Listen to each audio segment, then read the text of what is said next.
Hey guys, welcome back to the channel. मैं हूं आपका दोस्त और होस्ट प्रिंस, और आज की इस वीडियो में हम एक बहुत इंपॉर्टेंट क्वेश्चन पे बात करने वाले हैं। एमएसडीटी में मैड मोबाइल एप्लीकेशन डेवलपमेंट में सबसे ज्यादा पूछा जाने वाला ये सवाल है, जो ऑलमोस्ट हर एक साल पूछा गया है, दैट इज डेटाबेस ऑपरेशन। और हमने कल अपने व्हाट्सएप ग्रुप पे, जो फ्री 6 सेमेस्टर की ग्रुप है, वहां पे एक पोल डाला था अपने स्टूडेंट्स के साथ। तो वहां पे सबसे ज्यादा बच्चों को इस टॉपिक में प्रॉब्लम है। हालांकि जो मेरे स्टूडेंट्स हैं, जो मेरे बैच के स्टूडेंट्स हैं, उनको कभी भी इस टॉपिक में कोई प्रॉब्लम नहीं होती है। बट जो बच्चे हैं जिन्होंने अच्छे से एक्सएमएल पे, जावा पे कोडिंग नहीं की है, एंड्रॉयड नहीं सीखा है, उनको इस टॉपिक में बहुत प्रॉब्लम्स हैं। सो बेसिकली इस वीडियो में मैं आपको इस पूरे प्रोग्राम को बताने वाला हूं, हर एक लाइन को समझा समझा के स्टेप बाय स्टेप हम लोग कोडिंग देखेंगे एंड्रॉयड के ऊपर, जहां पे हम लोग सबसे ज्यादा पूछा जाने वाला सवाल जो है डेटाबेस ऑपरेशन, जहां पे आपको स्टूडेंट का, एम्प्लॉय का या किसी का भी डेटा, कस्टमर डेटा आपको डेटाबेस में स्टोर करना है एंड डेटाबेस से डेटा को फेच करना है। ये क्वेश्चन हर साल पिछले 3-4 सालों से कंटिन्यू पूछा जा रहा है, वो भी 6 नंबर के लिए। सो आपको इस सवाल को बहुत अच्छे से प्रिपेयर करना है। इस पूरे वीडियो थोड़ी लंबी बन सकती है, बिकॉज यहाँ पे मैं बहुत लंबा कोड आपको बताने वाला हूँ। सो इस कोड को अच्छी तरीके से आपको प्रिपेयर करना है। बट इस वीडियो को स्टार्ट करने से पहले मैं छोटी सी इन्फॉर्मेशन देना चाहता हूं कि ये कोड आसान नहीं होगा। अगर आपका बेसिक्स क्लियर नहीं है, अगर आपको बेसिक्स ऑफ एक्सएमएल, जावा, अगर आपको डेटाबेस के बारे में कुछ भी पता नहीं है बेसिक्स, तो आपको ये कोड समझने में थोड़ी सी परेशानी आएगी। बट अगर आपका बेसिक बिल्कुल क्लियर नहीं है तो भी टेंशन वाली बात नहीं है, क्योंकि 1 अप्रैल से हमारी एंड्रॉयड की क्रैश कोर्स स्टार्ट हो रही है 30 दिनों की, जिसकी प्राइस है 999। केवल आज तक का ये ऑफर है 28 मार्च। तो अगर आप एडमिशन लेते हैं तो उसमें आपको from basic to advance level पे मैं एंड्रॉयड पढ़ाऊंगा। अभी हम लोग इस वीडियो में देखने वाले हैं अपने सिस्टम के ऊपर। इस वीडियो में मैं आपको पूरा डेटाबेस प्रोग्राम बताने वाला हूं, और डिस्क्रिप्शन में क्रैश कोर्स का डिटेल्स आप जाके वहां पे चेक कर सकते हैं। मेरा नंबर भी आपको। तो सबसे पहले आज हम लोग इस वीडियो में ये कवर करने वाले हैं, ये देखने वाले हैं कि किस टाइप के क्वेश्चंस प्रीवियसली पूछे गए हैं डेटाबेस के ऊपर। राइट, ये जानना बहुत ज़रूरी है कि आपके प्रीवियस ईयर में बहुत सारे क्वेश्चंस डेटाबेस के ऊपर हर एक साल पूछे जाते हैं, और वो जितने भी क्वेश्चंस पूछे जाएंगे वो 6 मार्क्स के लिए होने वाले हैं। तो बहुत इंपॉर्टेंट है कि आप इन क्वेश्चंस को अच्छी तरीके से फॉलो करें। सबसे पहले मैं आपको प्रीवियस ईयर के क्वेश्चन पेपर दिखाऊंगा जहाँ पे ऐसे क्वेश्चंस पूछे गए थे, और उसके बाद हम लोग कंप्लीट डेटाबेस का प्रोग्राम करेंगे। फुल एक्सप्लेन करूंगा मैं हर एक लाइन ऑफ कोड को, और स्टेप बाय स्टेप हम प्रोग्राम को समझेंगे। इस वीडियो को स्टार्ट करने से पहले मैं आपको छोटी सी इन्फॉर्मेशन देना चाहता हूं। अगर आप मोबाइल एप्लीकेशन डेवलपमेंट में स्ट्रगल कर रहे हैं, अगर आपको प्रोग्राम्स नहीं समझ में आ रहे हैं, और ये प्रोग्राम जो मैं आपको बताऊंगा ये भी प्रोग्राम इजी नहीं है, अगर आपका बेसिक्स क्लियर नहीं है एंड्रॉयड के ऊपर, अगर आपको एंड्रॉयड में ऐसे एक्सएमएल फाइल्स डिज़ाइन करना नहीं आता है, मान लो अगर आपके पास एक्सएमएल फाइल डिज़ाइन करने को नहीं हो रहा है, तो उस सिचुएशन में आपको क्या करना है, आपको सिंपली एक्सएमएल फाइल, मतलब बेसिक्स को कवर करना बहुत इंपॉर्टेंट है। राइट, हम एक्सएमएल फाइल को जब तक नहीं सीखेंगे तब तक हम बेसिक्स को नहीं समझ पाएंगे। बेसिक्स टू लेकर एडवांस तक ये डेटाबेस का जो प्रोग्राम होता है, ये एक इंटरमीडिएटरी प्रोग्राम से थोड़ा ऊपर होता है, मतलब एडवांस से थोड़ा सा नीचे लेवल है। तो ऑफ कोर्स अगर आप डेटाबेस के प्रोग्राम को कवर करेंगे तो आपको ये तभी समझ में आएगा जब आपकी बेसिक्स क्लियर है। Basic of XML, basic of Java, ये सारी चीज़ अगर आपको पता है तब जाके आप इन चीज़ों को अच्छी तरीके से प्रिपेयर कर सकते हैं। तो it is very very important कि आपको ये सारी चीज़ें क्लियर होनी चाहिए। तो अगर आपके पास बेसिक नॉलेज नहीं है, आपको एंड्रॉयड के ऊपर कोई कोडिंग नहीं आती है, तो आई वुड सजेस्ट कि हमारी 30 दिनों की क्रैश कोर्स होने वाली है, जो 1 अप्रैल से स्टार्ट होगी। आज उसकी रजिस्ट्रेशन की लास्ट डेट है। हमारे वेबसाइट पे हमने सारी इन्फॉर्मेशन डाली है, लास्ट वीडियो में मैंने आपको बताया भी था। ये 30 दिन का कंप्लीट क्रैश कोर्स आपके लिए from basic to advance full syllabus को कवर करेगा, जहाँ पे मैं स्टेप बाय स्टेप आपको कोडिंग हर एक चीज़ पढ़ाऊंगा। ये लाइव लेक्चर होगा, यहाँ पे हर एक चीज़ टेस्ट वगैरह हम लोग सीरीज कंडक्ट करेंगे। वेबसाइट पे मैंने सारी इन्फॉर्मेशन डाली, क्रैश कोर्स की टाइमलाइन क्या होने वाली है, हम किस तरीके से प्रिपेयर करने वाले हैं, ये सारी चीज़ें डाली। क्रैश कोर्स की फीस काफ़ी अफोर्डेबल है, आज तक का ऑफर है 28 मार्च तक का, 999 फीस है इसकी। आज लास्ट डेट है एडमिशन की, तो आप यहाँ पे एडमिशन ले सकते हैं। आप सिंपली मुझे मैसेज करें मैड क्रैश कोर्स, मेरे नंबर पे मैं आपको आगे की डिटेल समझा दूंगा। और इस जो क्रैश कोर्स की डिटेल्स के लिंक मैं डिस्क्रिप्शन में डाल दूंगा, आप वहाँ से जाके देख सकते हैं। अब हम चलते हैं अपने डेटाबेस के प्रोग्राम पे। सो डेटाबेस का प्रोग्राम एग्जैक्टली किस तरीके से पूछा जाता है, पहले हम लोग वो डिस्कस करते हैं, राइट। अब आप सबको पता होगा कि एसक्यूएल डेटाबेस हम अपने एंड्रॉयड में यूज़ करते हैं, राइट। एसक्यूएल डेटाबेस हमने पहले भी कवर किया था थर्ड सेमेस्टर में, जहाँ पे एसक्यूएल की बेसिक क्वेरी आपको आनी चाहिए। एसक्यूएल की basic query in the sense कि आपको टेबल से डेटा रिट्राइव करना आना चाहिए, डेटाबेस क्रिएट करना आना चाहिए, टेबल क्रिएट करना आना चाहिए, उसमें वैल्यूज इंसर्ट करने आने चाहिए। इस टाइप की बेसिक क्वेरीज आपको आनी चाहिए। अब देखो इस पेपर में भी क्वेश्चन विंटर के एग्जाम में पूछा गया था, यहाँ पे ये 6 क्वेश्चन का ई देखो, ठीक है। क्वेश्चन नंबर 6 का ए आप देखो यहाँ पे, develop an application to store customer details like ID, name, mobile number, address, pin code and retrieve information using customer ID. Customer ID अगर कोई डालेगा तो उसकी डिटेल्स वहाँ पे दिखने चाहिए, राइट। अब ऐसे ही सेम क्वेश्चंस यहाँ भी पूछे गए थे, दूसरे पेपर में भी पूछे गए थे कि आपको एम्प्लॉय का डिटेल्स स्टोर करना है। एक और साल ये सेम क्वेश्चन पूछा गया था, यहाँ पे आप देखो एक क्वेश्चन पूछा गया था यहाँ, क्वेश्चन नंबर 5 का बी देखो, develop an android application for taking student feedback with database connectivity. इन सब का स्ट्रक्चर सेम होने वाला है, बस यहाँ पे XML फाइल चेंज होगा। तो आप इस प्रोग्राम को कभी भी रट नहीं सकते। क्यों नहीं रट सकते? क्योंकि अगर आप जावा आपने प्रिपेयर भी कर लिया तो XML आपकी चेंज होंगे, और XML अगर चेंज होगा तो जावा ऑटोमेटिक चेंज होगा। तो you need to understand the structure of the program, आपको स्ट्रक्चर समझना होगा प्रोग्राम का। अब इन 3 पेपर्स को दिखाने के बाद आपको प्रोग्राम की सीरियसनेस समझ में आई होगी कि कितना इंपॉर्टेंट प्रोग्राम है। और अगर आप इस प्रोग्राम को स्किप कर रहे हैं तो आई एम सॉरी, आप ऑलमोस्ट हर प्रोग्राम को धीरे धीरे स्किप करेंगे, क्योंकि गिव अप नेचर आपके अंदर आ जाएगा। तो आई वुड सजेस्ट कि ये प्रोग्राम स्किप मत करो, अभी टाइम है 1 से 1.5 महीने का। इस प्रोग्राम को अच्छी तरीके से प्रिपेयर करो, क्योंकि ये प्रोग्राम बहुत इंपॉर्टेंट है। तो आज हम लोग एक सिंपल सा प्रोग्राम करने वाले हैं स्टूडेंट डेटाबेस के ऊपर, जो इन पूरे क्वेश्चंस को कवर करेगा। मैं यहाँ पे 2 इनपुट लूँगा, यहाँ पे name and roll number student का, और उसको मैं डेटाबेस में एंट्री कराऊंगा, फिर उसको रिट्राइव करेंगे हम लोग। यहाँ पे मैं आपको हर एक स्टेप बाय स्टेप कोडिंग करके यहाँ पे दिखाने वाला हूँ, फिर आपको समझ में चीज़ें ज़्यादा आएंगी। चलो हम लोग एंड्रॉयड स्टूडियो पे चलते हैं, और इस वीडियो में मैं जितने भी कोड को बताऊंगा डेटाबेस की, वो सारे कोड को मैं ग्रुप पे भेज दूंगा। तो आपको व्हाट्सएप ग्रुप हमारा ज्वाइन करना बहुत इंपॉर्टेंट है। तो सबसे पहले हम लोग एंड्रॉयड स्टूडियो पे आएंगे यहाँ पे, और एक नए प्रोजेक्ट को बनाते हैं। न्यू पे जाएंगे, एक न्यू प्रोजेक्ट को बनाएंगे। अब मैं यहाँ पे बहुत बेसिक आपको नहीं बताऊंगा, क्योंकि बहुत बेसिक बताने में बहुत ज़्यादा वक्त लग जाएगा, इसलिए मैं आपको टू द पॉइंट चीज़ें बताऊंगा।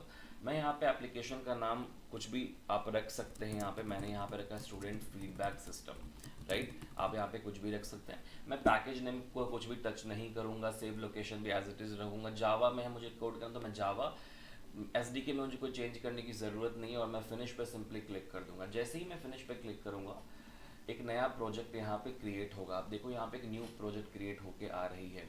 अब मैक्सिमम बहुत सारे बच्चे हैं जो मुझे कंटिन्यू कहते हैं कि हम, अगर हमें एंड्रॉयड की कोडिंग आती भी है तो हम एंड्रॉयड का जो कोड है, जो इतना बड़ा कोड होता है 200-300 लाइन्स ऑफ कोड, वो हम एग्जाम में लिखेंगे कैसे, राइट। इसके ऊपर मैं बहुत जल्दी एक वीडियो बनाने वाला हूँ। अगर आप कमेंट में मुझे इस वीडियो में 20+ कमेंट्स आते हैं कि अगर आपको इसके ऊपर वीडियो चाहिए, कि we want a video on how to write the answer sheet of mobile application development, अगर ऐसे 20+ कमेंट्स इस वीडियो पे आएंगे तो मैं अगले ही दिन एक नेक्स्ट वीडियो डालूंगा, जिस पे मैं आपको बताऊंगा कि किस तरीके से आपको एंड्रॉयड का कोडिंग लिखना है।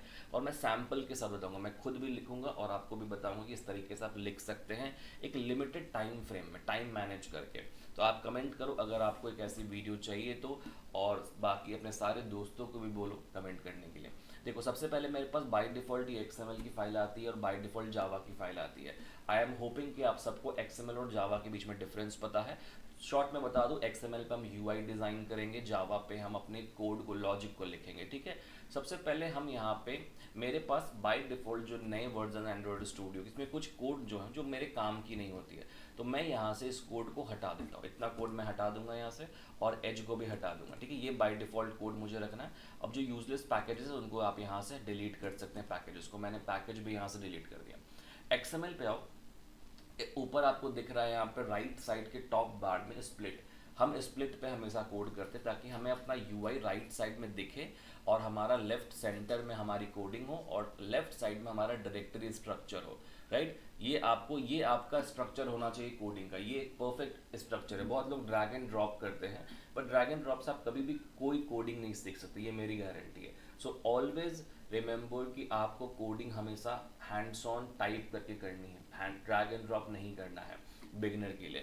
सबसे पहले मैं यहाँ पे क्या करूँगा, मैं यहाँ पे लेआउट को चेंज करूँगा, ठीक है। मैं यहाँ पे लीनियर लेआउट रखता हूँ, लीनियर लेआउट, राइट। और लीनियर लेआउट की ओरिएंटेशन मैं यहाँ पे वर्टिकल रखूँगा। अगर आप एकदम नए हैं, एकदम आप नूब हैं एंड्रॉयड में, तो मे बी आपको लीनियर लेआउट भी नहीं पता होगा, ओरिएंटेशन भी नहीं पता होगा, एट्रीब्यूट्स भी नहीं पता होंगे।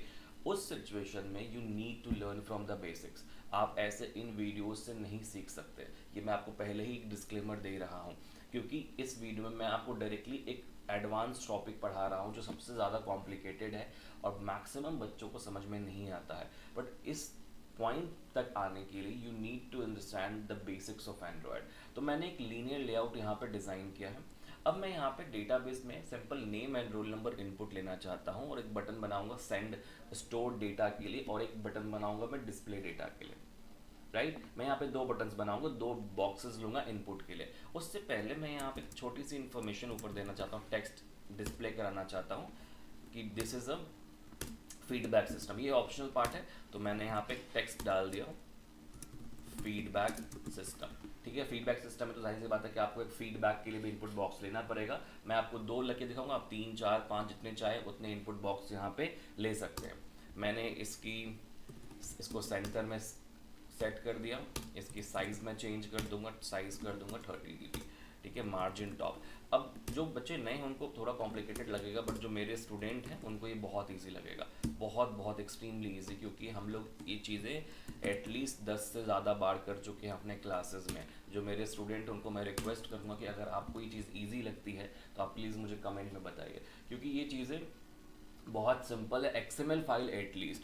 अब ये जो प्रोग्राम बताने का रीज़न क्या है, क्योंकि जब मैंने कल अपने व्हाट्सएप ग्रुप पे पोल डाला था तो मैंने वहाँ पे बच्चों से पूछा था कि क्या टॉपिक डाउट है, तो उन्होंने बोला था डेटाबेस में उनको सबसे ज़्यादा डाउट है, ठीक है। तो हमने यहाँ पे एक सिंपल टेक्स्ट व्यू ले लिया। टेक्स्ट व्यू क्या करता है, एक सिंपल डिस्प्ले कराने के लिए हम यहाँ पे यूज़ करते हैं, राइट। नेक्स्ट हम लोग लेंगे यहाँ पे edit text. Edit text simple एक इनपुट बॉक्स होता है जो हमारे लिए इनपुट लेने का काम करेगा। आपको विड्थ जो लेना है हमेशा मेरे अकॉर्डिंगली, अगर आप मार्जिन का यूज़ करते हैं तो विड्थ आप मैच पैरेंट ले सकते हैं और हाइट आप हमेशा रैप कंटेंट लेंगे, बट विड्थ को भी आप रैप कंटेंट रख सकते हैं। इट डिपेंड्स कि आप कितने अच्छे यूआई डिज़ाइनर, ये कम्प्लीटली उस पर डिपेंड करता है। मैं यहाँ पे सिंपल रखने के लिए विड्थ और हाइट दोनों को रैप कंटेंट लेता हूँ। हालांकि मैं कभी रैप कंटेंट में विड्थ कभी यूज़ नहीं करता हूँ इन जनरल, बट आज मैं यूज़ कर रहा हूँ, ठीक है। मैंने सेंटर में रखा है इसको, इसकी मार्जिन टॉप मैंने दे दी 20 dB, ठीक है। एक हिंट एट्रीब्यूट होता है जो बहुत इंपॉर्टेंट है, जो यूज़र को हिंट देगा कि यहाँ पे क्या इनपुट करना है। तो मैंने यहाँ पे एंटर योर नेम इनपुट के लिए हिंट दे दिया। अब मैं इतना करने के बाद यहाँ पे और एट्रीब्यूट्स भी लगा सकता हूँ मैं, बट ज़्यादा कॉम्प्लिकेटेड नहीं करते, पैडिंग बस लगाते हैं यहाँ पे, और इसको मैं कॉपी पेस्ट कर लेता हूँ, ठीक है। अब मैं यहाँ पे कोई डिज़ाइनिंग नहीं कर रहा हूँ, इतना ध्यान रखना आप लोग। मैं यहाँ पे कोई ड्रॉएबल फाइल नहीं लिख रहा हूँ। ये डिफ़ॉल्ट डिज़ाइन होती है एंड्रॉयड एडिट टेक्स्ट की। मैं चाहूँ तो इसको मैं पूरा बदल सकता हूँ, ड्रॉएबल फाइल बना के, एक कस्टम डिज़ाइन बना के, but that is not your topic. यहाँ पे वो करना ज़रूरी नहीं है, क्योंकि आपके एग्ज़ाम में लिमिटेड चीज़ें पूछी जाती हैं। वहाँ पे ये नहीं कहा जाएगा कि you have to make the best of best design, ऐसा कुछ नहीं कहा जाता। You have to simple create a form. तो मैंने यहाँ पे दो बनाया, इसको मैं एडिट कर लेता हूँ, नीचे वाले को इंटर योर रोल नंबर। अब आपके एग्जाम में मान लो आता है इंटर योर रोल एम्प्लॉय का आता है, कुछ भी कोई भी एग्जाम्पल आएगा, आप सेम स्ट्रक्चर को फॉलो करेंगे। आप 2, 3, 4, 5 जितने एडिट टेक्स्ट बनाना चाहें उतने बना सकते हैं। इसके बाद मैं यहाँ पे दो बटन्स बनाऊँगा, ओके। बटन में भी मैं रैप कंटेंट लिखूँगा और इसको मैं सेंटर में करूँगा, एंड देन इसकी भी मैं टॉप मार्जिन को सेट कर दूँगा 20 dB, राइट। अब इसमें टेक्स्ट आप सेट कर दो बटन की स्टोर डेटा, ठीक है। मैंने कुछ ऐसा बटन बना दिया यहाँ पे, और मैं इस बटन को कॉपी कर लूँगा और पेस्ट करूँगा, ठीक है। Store data and display data, right. यहाँ तक हमारा जो है एक बेसिक फॉर्म और डेटा हमारा बन चुका है, राइट। अब देखो, एक बहुत इंपॉर्टेंट चीज़ मैं आपको बताना चाहता हूँ। बेसिक्स अगर नहीं कवर किया है तो थोड़ा मुश्किल आएगा, बट देखो, अगर हम किसी भी डेटा को स्टोर करते हैं और डिस्प्ले कराते हैं, तो डिस्प्ले कराने के लिए आपको एटलीस्ट एक कंपोनेंट चाहिए होगा, क्योंकि डिस्प्ले कभी भी स्पेस में या वैक्यूम में, हवा में नहीं हो सकता। जैसे ये अगर आप कंटेनर देख रहे हो, it's just like a vacuum. इसमें आपको एक कंपोनेंट चाहिए होगा जिसके थ्रू आप इसको डिस्प्ले कराएंगे। तो डिस्प्ले कराने के लिए हम टेक्स्ट व्यू का इस्तेमाल कर सकते हैं, हम लिस्ट व्यू का इस्तेमाल कर सकते हैं, हम रिसाइकलर व्यू का इस्तेमाल कर सकते हैं, वो थोड़ा एडवांस हो गया। तो अगर मैं आपको बहुत सिंपल में बोलूँ तो आप लिस्ट व्यू, यहाँ पे टेक्स्ट व्यू का इस्तेमाल करें, क्योंकि लिस्ट व्यू अगर आप यूज़ करेंगे तो आपका 2-4 लाइन ऑफ कोड और बढ़ जाएगा एडाप्टर क्लास को लेने के चक्कर में। तो आई वुड सजेस्ट, अगर आप MSBT के एग्जाम में हैं तो आप यहाँ पे टेक्स्ट व्यू इस्तेमाल करें। मैं प्रोफेशनल डेवलपमेंट जब करता हूँ तो प्रोफेशनल डेवलपमेंट के लिए मैं लिस्ट व्यू या रिसाइकलर व्यू का इस्तेमाल करता हूँ, बट MSBT के लिए मैं यहाँ पे टेक्स्ट व्यू का इस्तेमाल करूँगा, क्योंकि text view is quite easy. यहाँ पे हमें लाइन्स ऑफ कोड थोड़े कम हो जाएंगे। तो मैं यहाँ पे रिजल्ट को डिस्प्ले कराने के लिए, कोई इंसान, कोई यूज़र डिस्प्ले डेटा पे क्लिक करेगा तो उसको उसके नीचे में रिजल्ट दिख जाए, उसके लिए मैं यहाँ पे सिंपली टेक्स्ट व्यू लूँगा। ओके, टेक्स्ट व्यू को हम लोग सिंपल रैप कंटेंट रख सकते हैं, या सिंपल, इससे भी सिंपल करना है आपको तो ऊपर जो मैंने टेक्स्ट व्यू फीडबैक सिस्टम के लिए लिया था, मैं इसी को सिंपल कॉपी कर लूँगा। ठीक है, मैंने इसको कॉपी किया और यहाँ पे पेस्ट कर दिया। अब जैसे देखो, मैंने यहाँ पे कंप्लीट UI बनाई है। फीडबैक सिस्टम को, जो एडिट टेक्स्ट है उसको हटा दो, हटा दिया, खाली छोड़ दो, क्योंकि हमें यहाँ पे सेट को किसी भी टेक्स्ट को सेट करना होगा। अब देखो, ये हमारे UI सिस्टम है, ये UI डिज़ाइन हमारी बन चुकी है। इस कोड को प्रिपेयर करने के लिए आपको याद करने की ज़रूरत नहीं है। अगर आप याद करने जाएंगे तो lines of code 60 lines of code है। 60 लाइन्स ऑफ कोड बस आपको UI डिज़ाइनिंग के लिए प्रिपेयर करना होगा। जावा के लिए अलग से 100 लाइन के कोड होंगे, डेटाबेस हेल्पर क्लास के लिए अलग से 200 लाइन्स के कोड होंगे। इतना प्रिपेयर नहीं कर पाएंगे। ऑलवेज रिमेंबर, 80% कोड आपको समझ में आना चाहिए, आप खुद से लिख सकते हैं।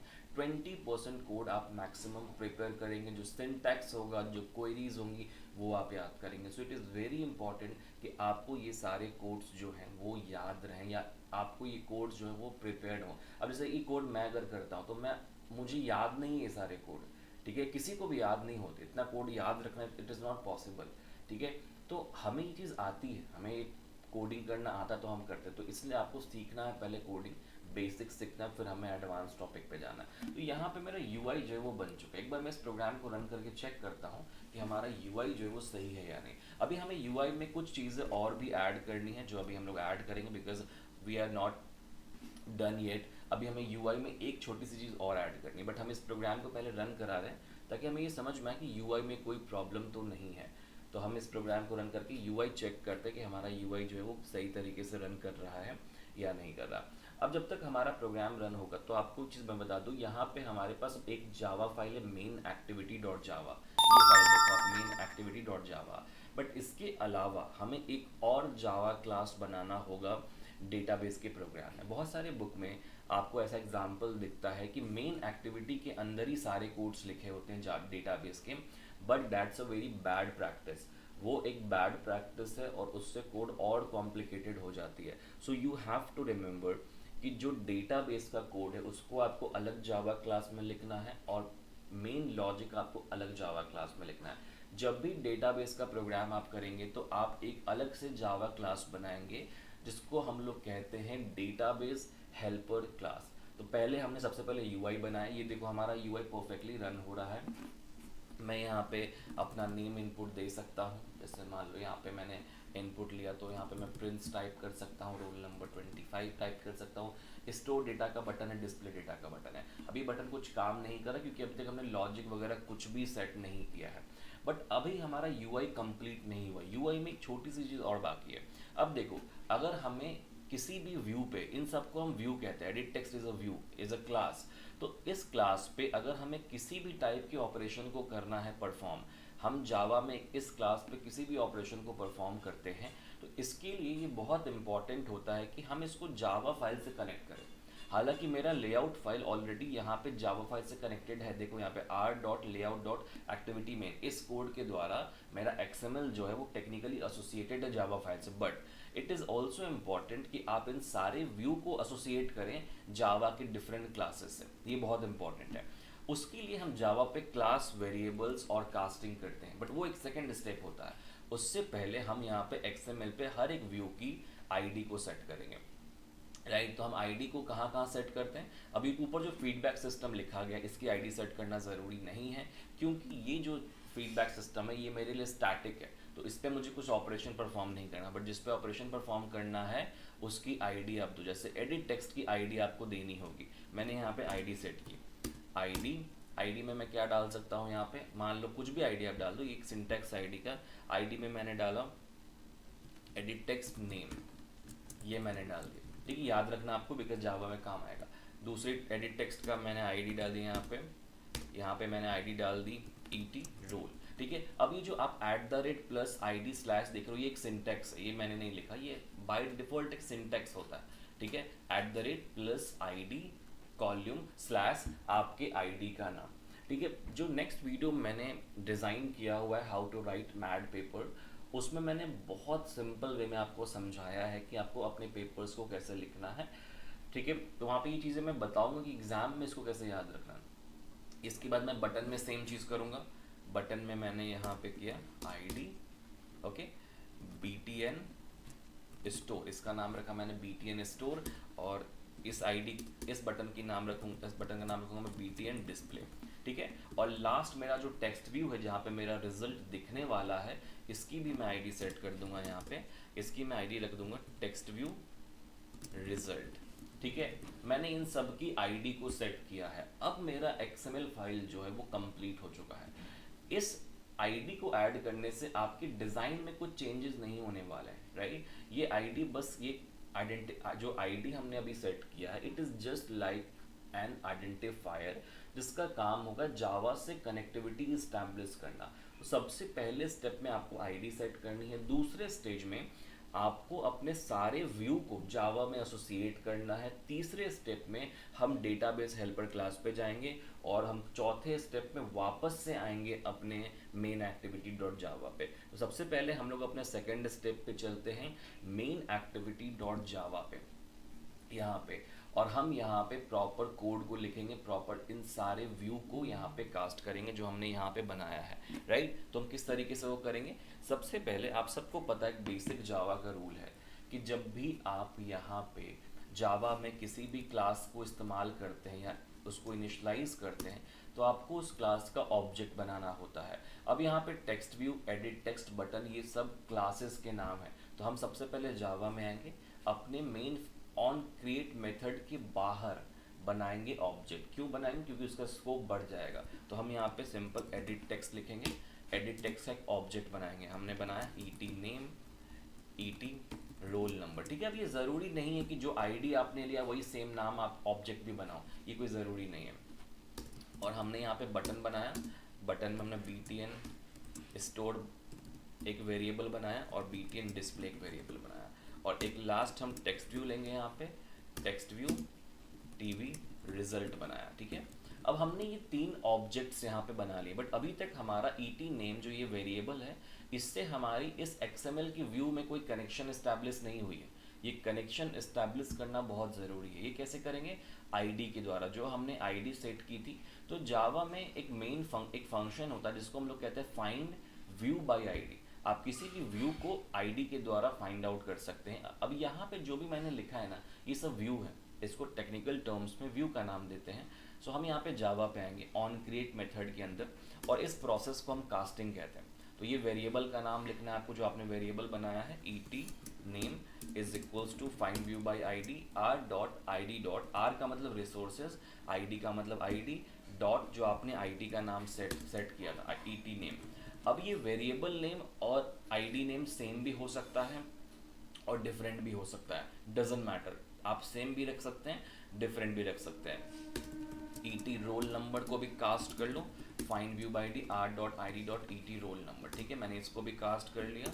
इसके बाद मैं बटन्स को भी कास्ट कर लूँगा अपने, इज इक्वल्स टू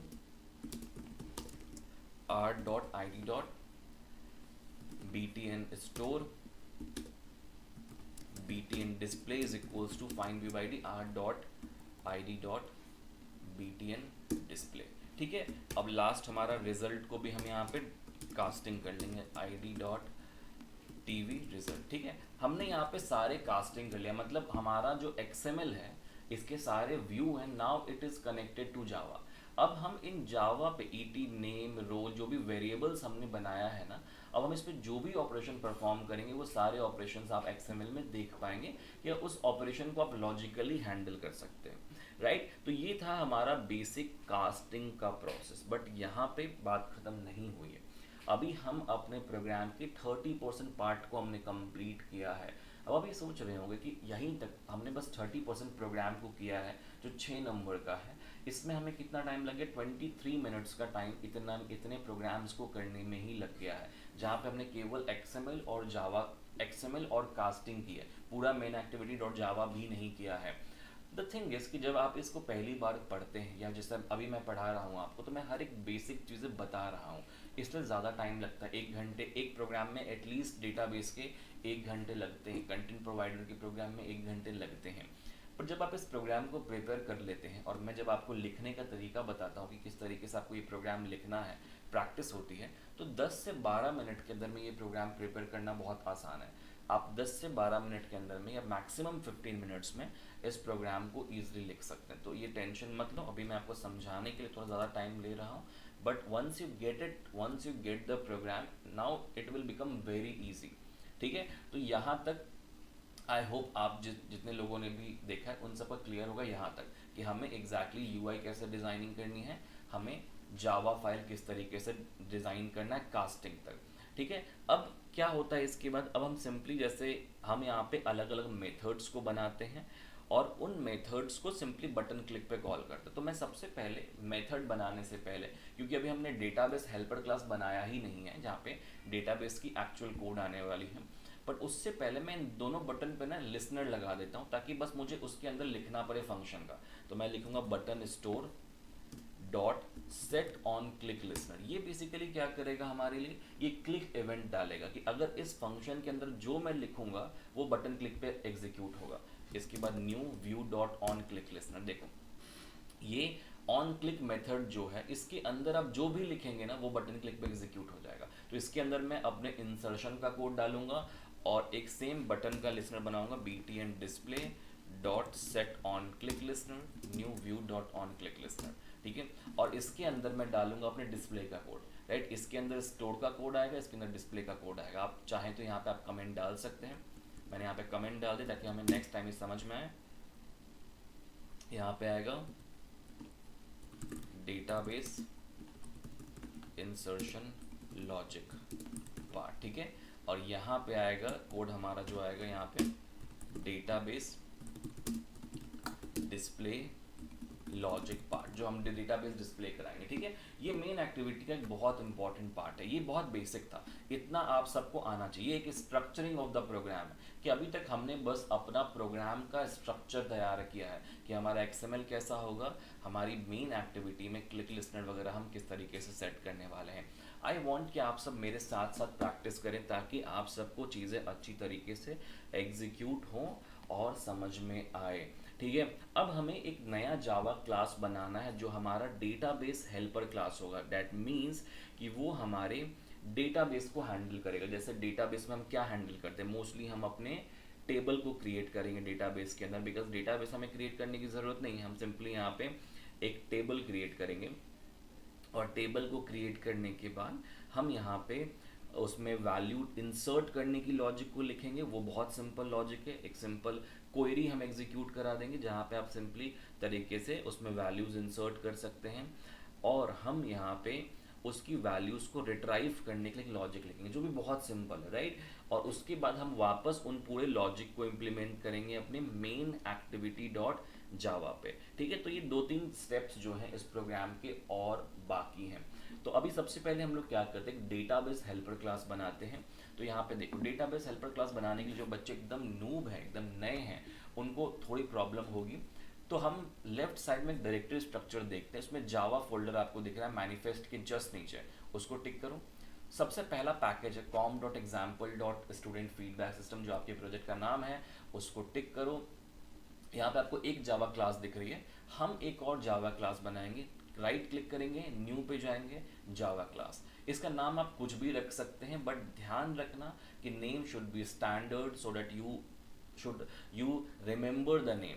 जब आप मेन एक्टिविटी पे इस क्लास को कॉल करेंगे आपको इस क्लास का नाम ईजिली कॉल करने में याद रहे। तो मैं इसका नाम रखता हूँ सिंपली डेटाबेस हेल्पर क्लास, ठीक है। एक स्टैंडर्ड नेम है, राइट। यहाँ पे मेरे डेटाबेस की पूरी लॉजिक आने वाली, राइट। यहाँ पे जो मैंने यूआई में जितने भी डेटा को इंसर्ट करना चाहता हूँ वो पूरा लॉजिक में डेटाबेस हेल्पर क्लास का अपने लिखूंगा। फर्स्ट टाइम में थोड़ा कॉम्प्लिकेटेड लगता है, बट जैसे जैसे टाइम पास होगा वैसे वैसे ये प्रोग्राम आपको इजी लगेगी, because there is simple logic नहीं, बस थोड़ा लेंदी प्रोग्राम है, राइट। तो अभी देखो अभी कितना टाइम है, यहाँ पे 28 मिनट्स का प्रोग्राम ये हो चुका है। तो आई थिंक अभी हमें इस पार्ट के लिए इतना ही रखना चाहिए। नेक्स्ट पार्ट जो मैं जस्ट इस वीडियो के बाद डालने वाला हूँ, और डिस्क्रिप्शन में मैं उस पार्ट के लिंक भी दे दूंगा। तो अगर आप डायरेक्टली ये पार्ट या दूसरा पार्ट देख रहे हैं तो आप डिस्क्रिप्शन में जाके तीनों पार्ट्स के लिंक को देख पाएंगे। अगर आप एक दूसरे वीडियोज़ में सफल हो गया है तो आप डिस्क्रिप्शन में जाना, पार्ट 1 पार्ट 2 करके मैं डाल दूंगा। तो पार्ट 2 में मैं डेटाबेस हेल्पर क्लास की पूरी कोडिंग करूंगा, साथ में मेन एक्टिविटी की कोडिंग करूंगा, क्योंकि ये वीडियो बहुत लंबी हो जाएगी अदरवाइज और अपलोड करने में थोड़ी प्रॉब्लम आएगी। तो इसलिए इस वीडियो को यहाँ पे हम एंड करेंगे। बट एक सजेशन है मेरा आप सभी से कि जब तक पार्ट 2 वीडियो मैं अपलोड नहीं कर रहा हूँ, जितना मैंने इस वीडियो में किया है उतना आप लोग एग्जीक्यूट ज़रूर कराएं, ताकि आप सबकी प्रैक्टिस हो जाए। बिकॉज एंड्रॉयड में अगर आप किसी भी पेपर को उठा के देखेंगे, कोडिंग के क्वेश्चंस होते हैं, देखो बहुत सारे कोडिंग के क्वेश्चंस हैं, आप कोडिंग से अपने आप को स्किप नहीं कर सकते। तो कोडिंग आपको आना चाहिए। अगर आपको अभी भी कोडिंग नहीं आती है, इट्स हाई टाइम कि आप एक डिसीजन को लें और इसकी कोडिंग को सीखें, अदरवाइज मैट में बैक आपको लग सकता है। तो बेसिक्स पे फोकस करो, और बेसिक्स पे फोकस करने के लिए अगर आप थोड़ा सा भी डाउट में हैं तो आप हमारे क्रैश कोर्स को ज्वाइन कर सकते हैं, जिसकी डिटेल्स आपको डिस्क्रिप्शन में मिलेगी। आप वहाँ जाके इसकी डिटेल्स को चेक कर सकते हैं, राइट। तो इस पार्ट के लिए इतना ही, मिलते हैं हम लोग अपने नेक्स्ट पार्ट के वीडियो में। Thank you so much for watching this video. आपको ये वीडियो अगर अच्छी लगी तो वीडियो को लाइक ज़रूर करना, कमेंट करना अपने फीडबैक को। और आई थिंक आपको अगर वीडियो थोड़ी सी भी मुश्किल लग रही है तो वो बस इसलिए लग रही है क्योंकि आपका बेसिक्स क्लियर नहीं है। तो बेसिक्स को स्ट्रॉन्ग करने के लिए मैंने एक अमेजिंग क्रैश कोर्स आप सभी के लिए डिज़ाइन किया है, आप वो ज्वाइन कर सकते हैं। डिस्क्रिप्शन में लिंक है, आप वहाँ जाएं, आज लास्ट डेट है। And thank you so much for watching this video. Have a good day.